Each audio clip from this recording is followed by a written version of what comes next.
Depuis que l'homme est homme et la femme femme, cette dernière n'a eu de cesse d'être la cause de tous les maux de l'humanité. Les mythologies abondent, qui condamnent le féminin à être, sinon la source du mal, son incarnation la plus redoutable et la plus redoutée. Depuis que l'homme est homme, la femme est sorcière. Le mot sorcier vient du latin populaire sortiarus, qui signifie diseur de sort. Un sort est un effet magique nuisible provoqué par un acte de sorcellerie. La magie est l'utilisation de procédés surnaturels dans le but de produire un effet, comme faire disparaître un lapin, ou l'ensemble des procédés secrets visant à mystifier un auditoire. Donc, pour l'ensemble des humains de sexe masculin, la sorcière, ça craint. Dans l'imaginaire commun, la sorcellerie a connu son apogée au XIVe et XVe siècle, notamment après qu'un pape qui faisait des bulles en fasse une énorme qui donna le point de départ à presque 4 siècles de persécution.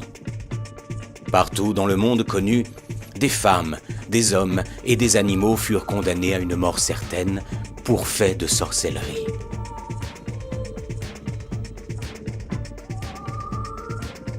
Mais que reproche-t-on au juste, aux sorcières ? Comment les reconnaît-on ? Comment vivent-elles ? Quels sont leurs pouvoirs ? Où les trouve-t-on ? Comment percevoir des signes de leur présence ? Sont-elles encore parmi nous ? C'est pour répondre à toutes ces questions que nous avons décidé de mener l'enquête à Besançon, l'une des rares villes françaises à présenter un visage lugubre et déluré en matière de sorcellerie pendant plus de 15 siècles. Les archives départementales abondent dans ce sens et témoignent d'une activité féconde, désordonnée et perpétuelle. Les Séquanes, peuple fondateur des Byzantins, étaient de ces tribus celtes dont les rites religieux étaient liés au culte de forces inquiétantes d'une cosmogonie maléfique à laquelle aucun devait se soumettre sous peine d'infertilité. Le ciel n'existait que pour leur tomber sur la tête, alors que déjà sous la terre, les enfers déversaient leurs flots d'infamie en pluie nourricière du mal absolu. La forme de goutte que dessine le Doubs autour de la ville le montre bien. Besançon est une matrice du mal. Dans cette ville aux airs paisibles et accueillants, sourde de ses entrailles d'inquiétantes légendes, des traces encore visibles des présences païennes et des méfaits perpétrés de ces êtres horrifiques, allant du cauchemardeux au grand guignolesque, sans que l'on ne sache jamais si oui ou non, tout cela est bien réel. Nous touchons là à l'existence elle-même de l'humanité. La sorcière n'est-elle pas finalement le miroir de notre sauvagerie humaine ? La sorcière. Nombreux sont les mots que l'on associe à celui de sorcière. Magie, sabbat, maléfice, sortilège, balai, bûcher, potion, démon, inquisition, grimoire, diable, filtre, hérétique, et j'en passe. Tant de palabres et tant de superstitions. Pour autant, si l'on veut sortir des clichés qui abondent sur ce sujet, il nous faut chercher à définir ce qui fait qu'une personne puisse être désignée par d'autres dans une société quelconque. Ses manières de vivre, sa marginalité, son sexe, son rang social, son âge, tout est prétexte à la dénonciation. Si l'on en croit les minutes des nombreux procès en sorcellerie que nous avons retrouvés dans les caves des archives départementales du Doubs, tout un chacun pouvait être accusé à tort et à travers. Selon les superstitions, les croyances, les idolâtries, les obscurantismes ou simplement par crédulité, par stupidité ou par malfaisance.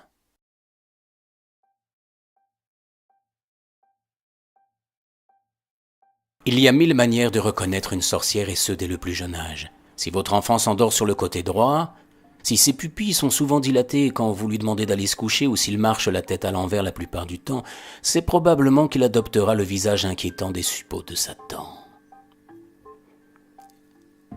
S'il est chauve de dos, ricanant de profil, a souvent des tendinites à l'épaule droite, se prend pour le prince de Condé ou à l'adolescence cache son visage sous une crinière pouilleuse, s'il a des verrues qui ressemblent à des petits pois ou à un asticot rigolo, s'il fait la moue, s'il se déplace un bâton à la main ou porte un bonnet quand il n'en a pas besoin, avec un chat sur son épaule ou des fleurs en guise de chevelure après la douche, méfiance.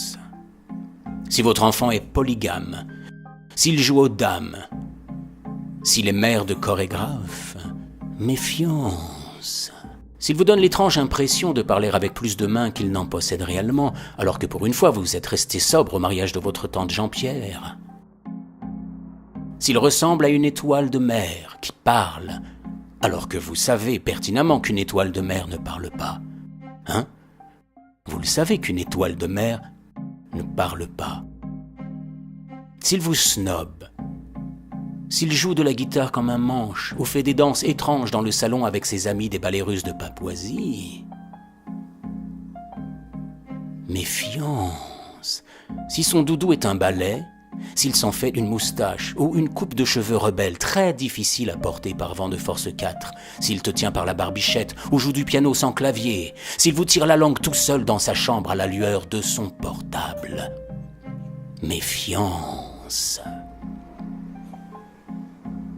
S'il est réservé, s'il porte des objets invisibles dans sa main gauche, s'il a des spasmes néphrétiques comme en jouant de la pâte à tartiner sans huile de palme, s'il vous donne l'heure de manière insolite les soirs de pleine lune, ou s'il se drape dans une dignité ridicule en vous disant que de toute façon dans 8 ans il sera majeur et qu'il fera ce qu'il voudra, s'il est amorphe la plupart du temps, s'il vous cache quelque chose qu'il a sous le coude, ou qu'il se tortille frénétiquement face à un ami imaginaire et chevelu et qu'il fait sa toilette avec un balai. Ce n'est pas que votre enfant soit encore un adolescent réjoui par la vie que vous lui offrez pour qu'il trouve un bon équilibre dans sa vie future. Non. Ne dormez plus sur vos 2 oreilles. Votre enfant est probablement de la famille des sorciers. Celui qui vole quand il n'a pas de chance.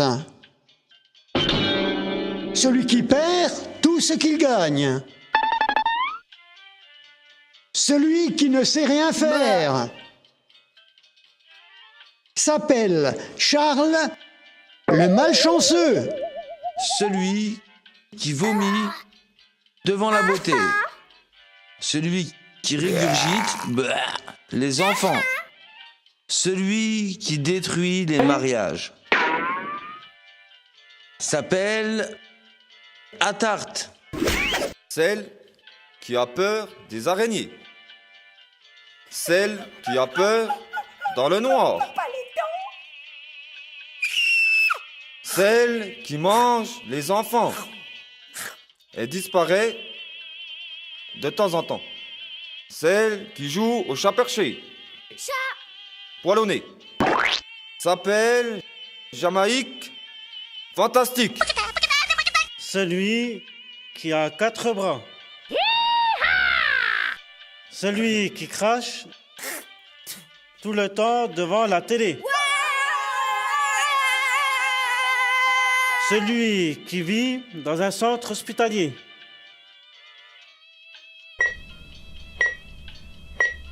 S'appelle Albert le raciste. L'attribut le plus connu de la sorcière est probablement le balai. Le balai de sorcière ne se fabrique pas. Il se récolte la nuit dans des champs de fleurs sauvages, n'apparaissant aux yeux des initiés qu'à la lueur d'une lune rousse et pleine, après qu'une pluie crépusculaire ait imbibé les sols infertiles des prairies abandonnées des hommes. Un étrange balai de balais balayé par un vent stellaire tourbillonnant invite les sorcières à la cueillette qui ne peut s'effectuer qu'à condition qu'elles dansent avec les manches.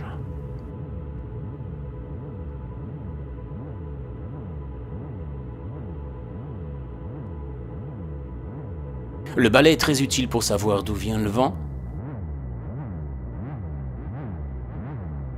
pour balayer devant sa porte,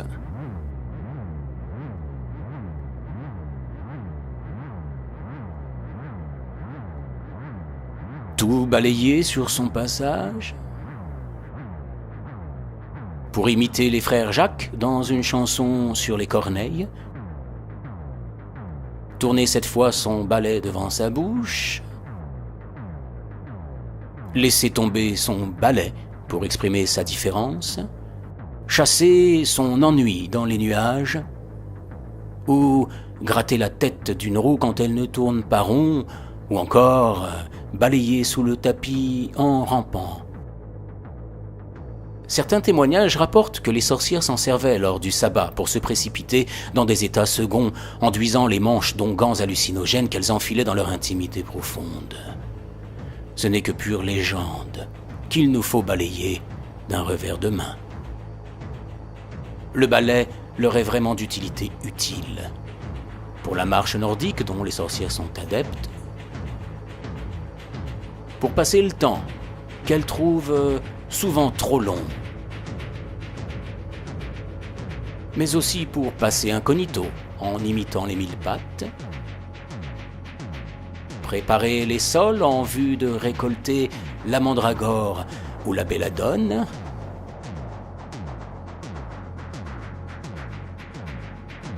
mais aussi pour avoir l'air de rien, même si vraiment, on n'est pas dupe. Voilà entre autres quelques manières sorcières d'user d'un balai.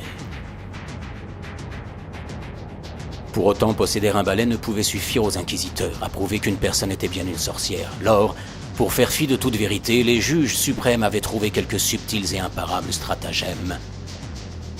L'eau, symbole de vie, de renaissance, mais aussi l'endroit d'une mort certaine.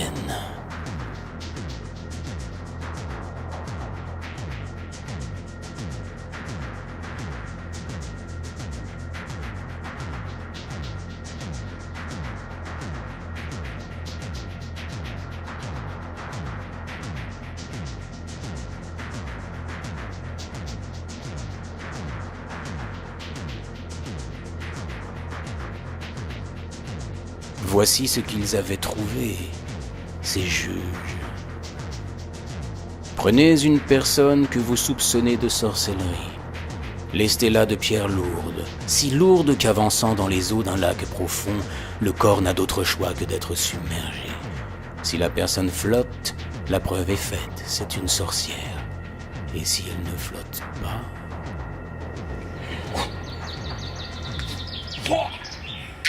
Vous pouvez vous aussi vous exercer à prouver qu'une personne est une sorcière en cherchant son point d'insensibilité.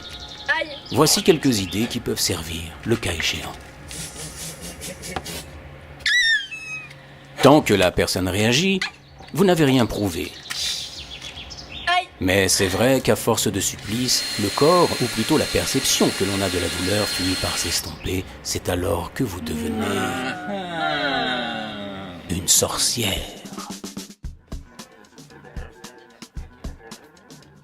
Les mythologies sur les sorcières leur attribuent beaucoup de pouvoirs, notamment climatiques. Elles sont responsables de bien des maux, des tourments, des dérangements, des anomalies de la Terre.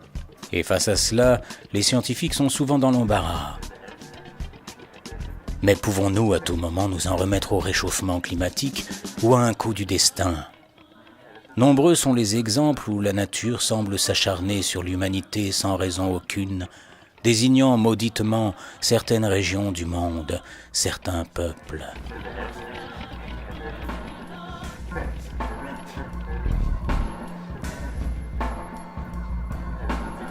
Orages, grêles, neige en hiver, inondations, séismes, tornades et ouragans, éruptions cutanées ou volcaniques, feux d'artifice, avancée des déserts, fonte des glaces, mort de Johnny Hallyday. On les soupçonne même de pouvoir organiser d'immenses et lugubres rassemblements d'oiseaux de mauvais augure.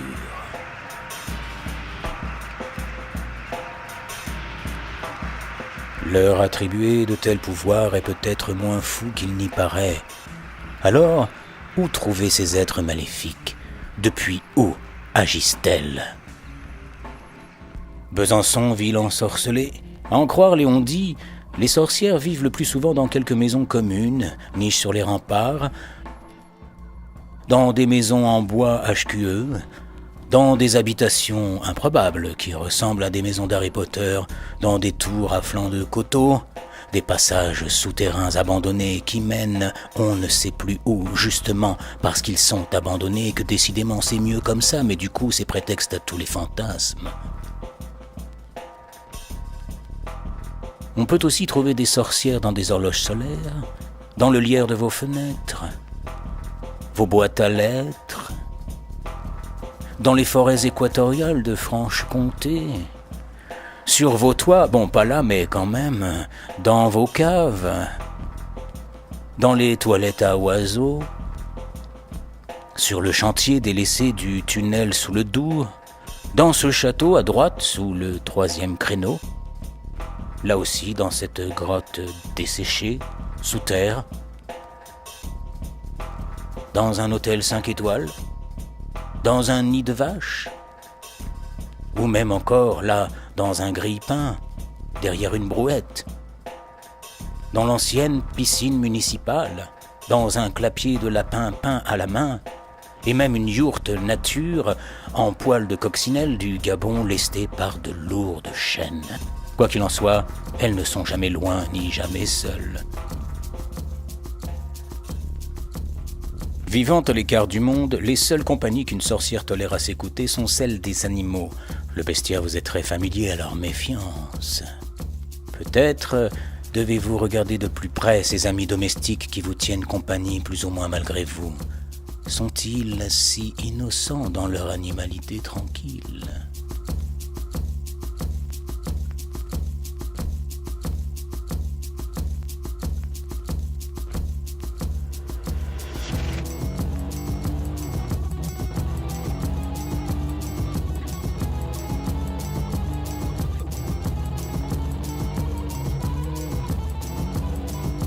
Rats, chats, chauves-souris, ragondins, cochons, araignées, serpents, chouettes, corneilles, loups.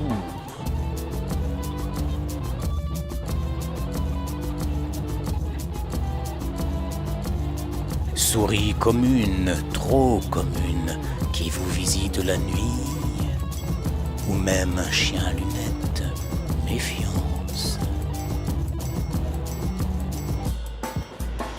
Comme vous et moi, la sorcière doit se sustenter tant et si bien qu'on lui attribue les premières recettes de cuisine manuscrites dans d'immenses grimoires, aujourd'hui conservés dans les archives régionales de Franche-Comté.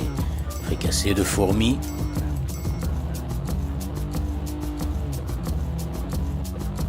crêpes de crapaud confit, tête de scarabée façon Beatles, clafoutis de reine Claude, terrine de mouette sérieuse, le fameux pingouin aux amandes et poissons régurgités, le tourne-dos de castor et sa soupe de tortue en fuite, les crisps rolls d'araignée faits à la main de ma sœur, 1001 manières d'accommoder les mets au quotidien.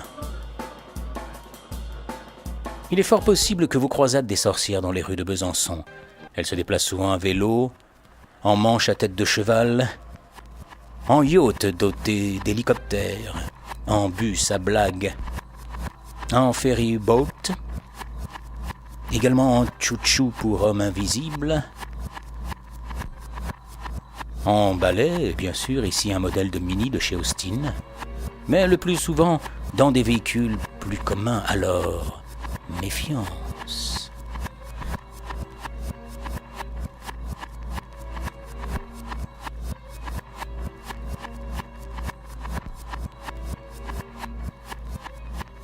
Certaines d'entre elles, des farfelues, s'essayent au funambulisme, mais jusque-là, c'est peu concluant. Les sorcières ont-elles des loisirs ? Je veux dire, à part détruire le monde et nuire aux personnes, comment passent-elles leur temps libre ? Caresser les plantes, surtout les plus voraces, afin de leur mettre l'eau à la bouche ? Tricoter des chandails pour les grilles, les nuages ou les troncs d'arbres, faire des cendriers verticaux, des bougeoirs en forme de Pac-Man, des diffuseurs de bave, Jouer à la balançoire comme ces deux charmantes diablesses aux cuisses dénudées et aux poitrines nonchalantes. Jouer au curling et autres sports de glisse dont elles sont friandes. Se coiffer, s'épouiller, s'arranger, se poivrer, s'agrafer.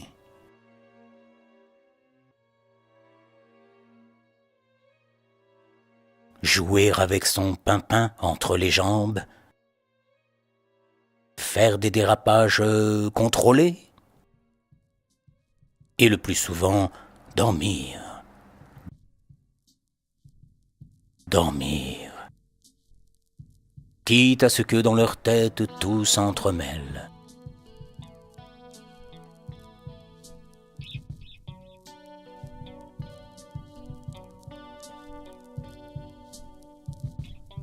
Voilà quelques-unes de leurs activités favorites. La principale étant chanter dans un ascenseur. En solo.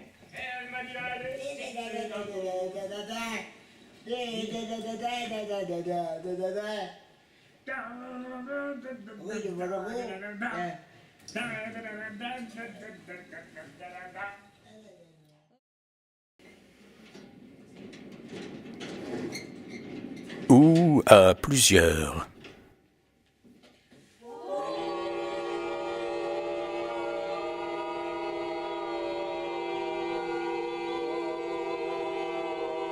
Et quand on ne sait pas chanter, on fait de la musique.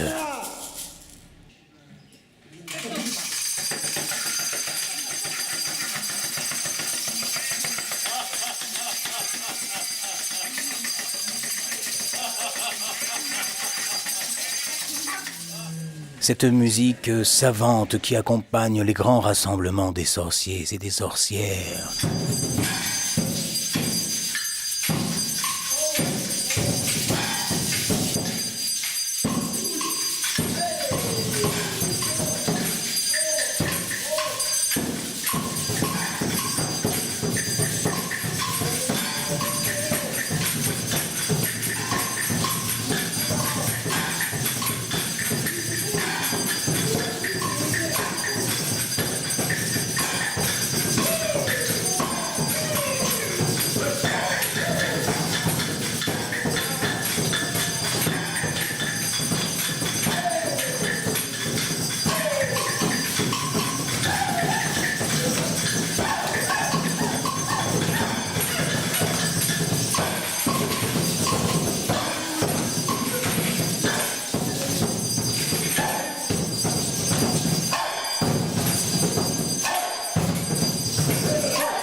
Mais nous n'en sommes pas encore là, à vous montrer ces fêtes païennes et délurées. Pour le moment, inquiétons-nous de la présence familière des sorcières qui, visiblement, peuvent être partout autour de nous. Ayons peur de nos propres peurs. Jouons à nous faire peur. Je suis Satan!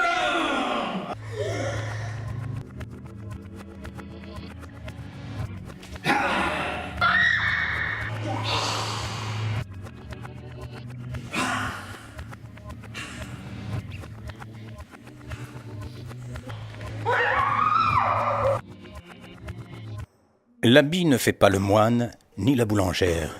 Voici les quelques rares photos des archives qui nous montrent les différents atours de ces êtres maléfiques.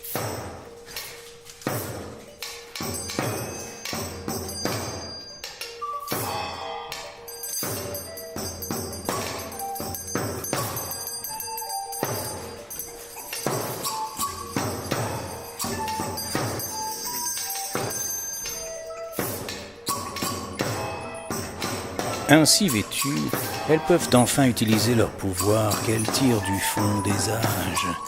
Gestuelles ou orales, les formules magiques sont d'une efficacité redoutable.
Filtre d'amour, vie éternelle, malédiction, médecine et métamorphose, tout leur est possible.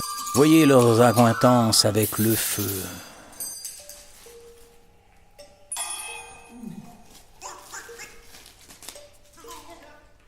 Les déplacements d'objets, leur utilisation de la baguette magique, leur façon de se dédoubler.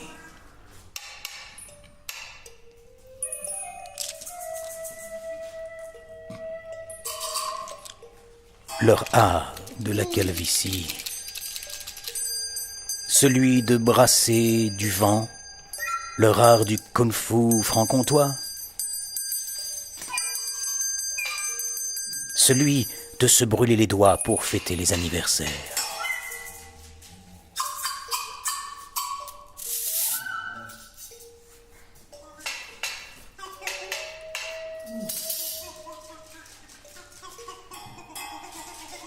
Voyez leur façon de démembrement alors que même pas mal.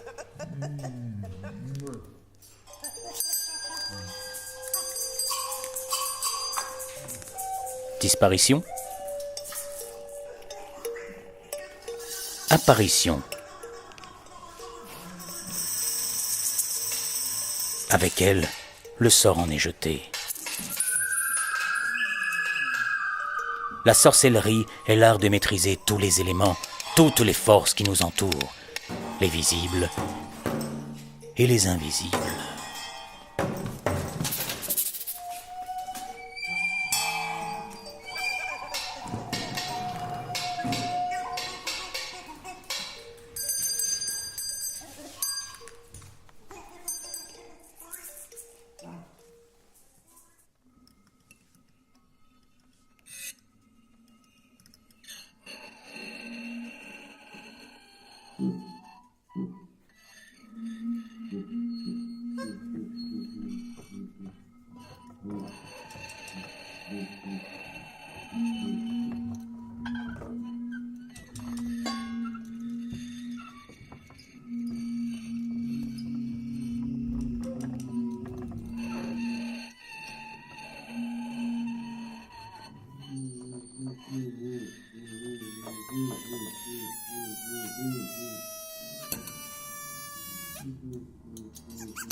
Abracadabra.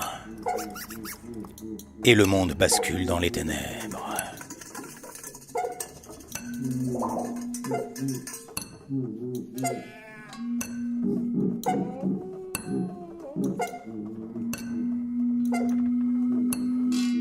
Redoutés parce que sorciers et sorcières détiennent la connaissance des plantes et peuvent agir sur les hommes autant que les médecins et les prêtres, leur destin bascule lorsque l'Inquisition décide de s'en mêler. Dans leur marmite, à l'abri des regards, les secrets les mieux gardés des alchimistes sont révélés au monde pour le meilleur et pour le pire.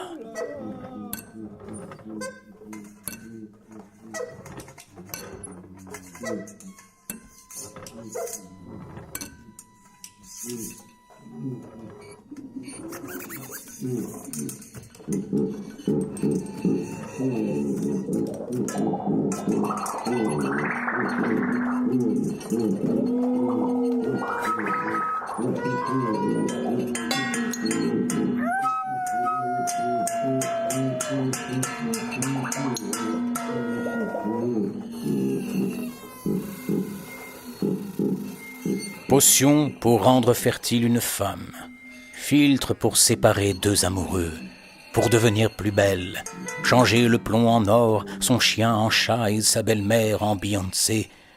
Dans leur antre obscur, les sorcières s'en donnent à cœur joie. Dans leur attitude scélérate, elles donnent l'air de fricoter avec les forces du mal, implorant à l'emporte-pièce de leur ricanement sardonique, acéré, acerbe et vitriolé, la présence cynique et persifleuse du diable en personne. Berk. Voici quelques recettes. Coupez le cobra royal en petits cubes. Arrachez les pattes d'une mygale à main nue. Y incorporer la concoyote et le venin du cobra. Faites cuire sur un réchaud de camping rouillé pendant 74 minutes. Versez dans un saladier avec les crottes de chien congelées. Et surveillez avec des yeux de merlan frit. C'est prêt. À déguster sans modération. Potion médicamenteuse. D'abord, obtenir 600 grammes de bave de crapaud. Pour ce faire, bien essorer 10 crapauds jusqu'à la dernière goutte. Éplucher ensuite la tête d'enfant brûlé et y incorporer 15 boyaux de vers de terre. Allonger le corps d'une veuve de tigre. Nettoyez-le avec une trompe d'éléphant. Laissez reposer la tambouille dans une tête de girafe du pôle Nord. Faire chauffer la tête farcie à 7000 degrés sous l'océan Arctique et dites la formule. La panoplie est maintenant complète. Habits, compagnons de fortune, pouvoir surnaturel, présence discrète dans le commun des mortels. Il est grand temps pour les sorciers et les sorcières de se réunir lors de grands rassemblements comme les JMJ ou la fête à Neuneu, les soirs de pleine lune pour un grand sabbat. Dans d'immenses processions, ces êtres malfaisants arrivent de tous côtés armés de leurs atours, leurs attributs du sujet. Balais, onguents, substances hallucinogènes, rats, chats et corneilles affamés, cueillant sur leur chemin les ingrédients nécessaires à la débauche, le tout dans un silence macabre, laissant derrière leur marche des chemins de terres infertiles.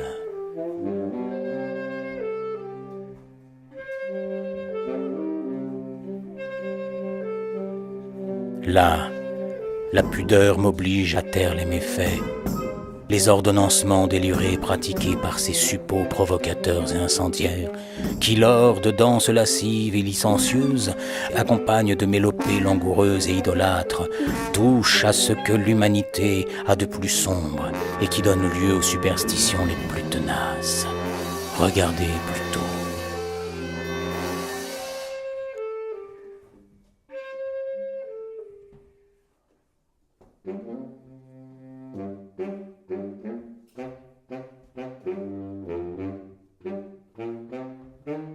Le sabbat est pour bientôt.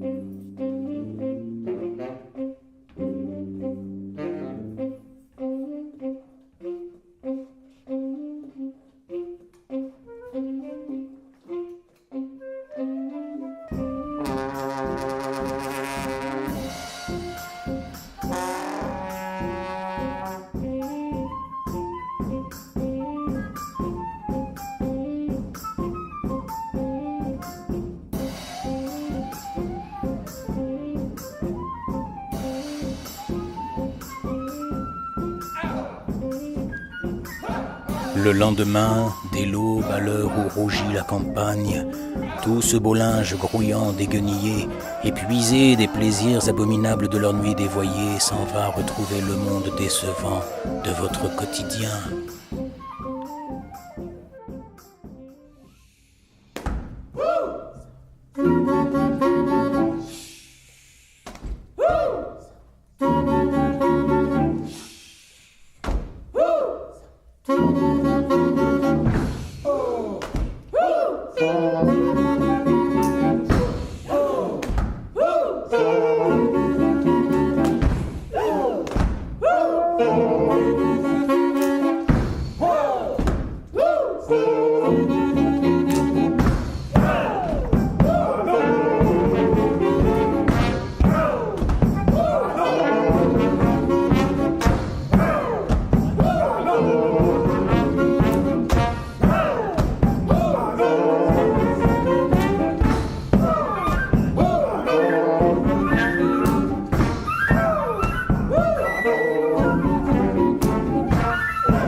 Tout ce que tu prends t'est enlevé 10 fois, et tout ce que tu donnes t'est redonné 10 fois.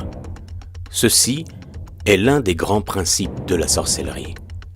Un autre nous rappelle aussi que cette dernière s'inscrit plutôt dans une symbiose avec la nature qu'un mariage contre nature avec les forces du mal d'un ailleurs hypothétique. Avec certains scientifiques, sorciers et sorcières nous rappellent que nous vivons dans un monde complexe, que notre esprit incompétent, finalement peu développé par rapport à ses potentialités, n'est pas à même d'appréhender librement. Peur de l'inconnu, peur de vieillir et de disparaître, peur de la mort elle-même, de la solitude, peur du changement, peur de la féminité, bizarrement les sorciers ont posé moins de problèmes, et peut-être aussi peur du ridicule. Nos sens sont volontairement réduits par nous-mêmes, cultures et religions organisant et facilitant tout cela, pour que notre environnement nous soit supportable. Se hisser tout en haut de la chaîne alimentaire exige des stratagèmes sacrificiels que d'aucuns acceptent sans broncher, impavidement, comme une moule semble endurer son sort. Pour chasser et exécuter durant des siècles, sorciers et sorcières ont cependant réussi à traverser les âges. Leur connaissance de l'univers, des forces qui les constituent, les médecines, les méandres de l'âme ont été leur force pour survivre au mépris. Leurs intentions n'étaient pas négatives, pas en majorité. Sorciers et sorcières étaient juste des personnes qui vivaient autrement que les autres et mettaient leur science au service de ceux qui le réclamaient. Aidés par les autorités politiques et religieuses, d'autres sorciers et sorcières plus communs ont peu à peu pris la place laissée par les fous d'antan. Comment ont-ils fait? C'est pourtant simple. Désignés comme marginaux, il leur a suffi de changer de point de vue, de faire un pas de côté et de se décider à se fondre dans la masse. Prendre le visage de chacun en éliminant certains mots du langage commun pour le remplacer par d'autres plus banals, plus passe-partout. On ne dit plus sorcier mais spécialiste, expert, sommité. Se glisser dans la peau des élites pour que se diffusent leurs sciences, leurs visions, leurs idées. Des scientifiques sympathiques, des sportifs en sueur, des politiciens heureux. Ou imaginer d'autres symboles pour se reconnaître et inviter à la communion sacrée. Une pomme, un parfum, une lettre jaune et même des lapins crétins. Faire des campagnes de propagande pour faire reculer à visage couvert les contre-courants d'idées. créer leur propre folklore pour faire passer les pilules et polisser les effets des politiques appliquées. Halloween, Harry Potter, Bob l'éponge. Le visage de la sorcellerie a bel et bien changé. Il s'est adouci, s'est rendu plus acceptable. Pour autant, guérisseurs, fous, marginaux et libres, s'occupant des laissés pour compte et conservant une grande part de mystère, rien ne nous assure que les sorcières et sorciers traditionnels ne soient plus de ce monde. Plus que jamais, ils se taisent, vivent une discrétion extrême, se jouant eux aussi du monde et de ses technologies de communication, devenant ainsi nécessaires à l'équilibre du monde.